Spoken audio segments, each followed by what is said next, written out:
আজকের এই ভিডিওটা আমার যে কারণে বানানো, সেই কারণটা হলো অভ্র। তাছাড়া আমি এই ভিডিওটা আজকে বানাতাম না।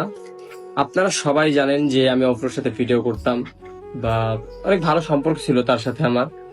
কিন্তু কিছুদিন আগে সে আমার সাথে এমন একটা কাজ করছে, এটা আমি মানিয়ে নিতে পারিনি। আসলে আমি ওর ভাইয়ের মতো ছিলাম, ও আমার ভাইয়ের মতো ছিল, এরকম চলাফেরা করতাম সবসময়। কিন্তু মাঝখান দিয়ে সামান্য টাকার জন্য আমার সাথে যে ব্যবহারটা করছে, এইটা হয়তো আপনারা যদি হইতেন মানিয়ে নিতে পারতেন না। তো আমি জানতাম যে, আমি মানুষের কাছে বলতাম যে আমাদের টিমের মতো কোনো টিম হয় না, আমরা টিমে যে কজন আছি সবাই ভাইয়ের মতো। কিন্তু ও মানে অভ্র নিজে প্রমাণ করে দিল আসলে কেউই কারো আপন হইতে পারে না, এইটাও প্রমাণ করে দিছে। তো আমি আর অভ্রের সাথে ভিডিও করবো না। আর ওর সাথে মানে ও যে পরিমাণ চিট করছে আমার সাথে, ঠিক আছে, এটা মাইনে নেওয়ার মতো না। আমার জায়গায় অন্য কেউ হইলেও সেম এই কথাই বলতো।